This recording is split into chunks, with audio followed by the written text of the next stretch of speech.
triste, é só deixá-lo entrar. Não deixe outra coisa ficar no seu lugar.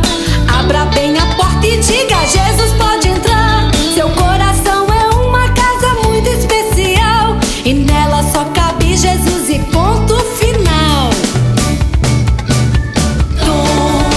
Alguém bateu no meu coração. Abri a porta e então Jesus eu conheci. Agora eu posso responder a quem perguntar: tem alguém aí? Jesus mora aqui.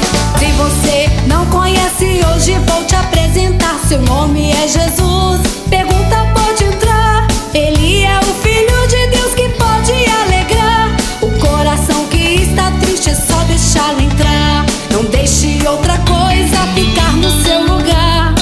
Abra bem a porta e diga: Jesus pode entrar. Seu coração é uma casa muito especial e nela só cabe Jesus e ponto final.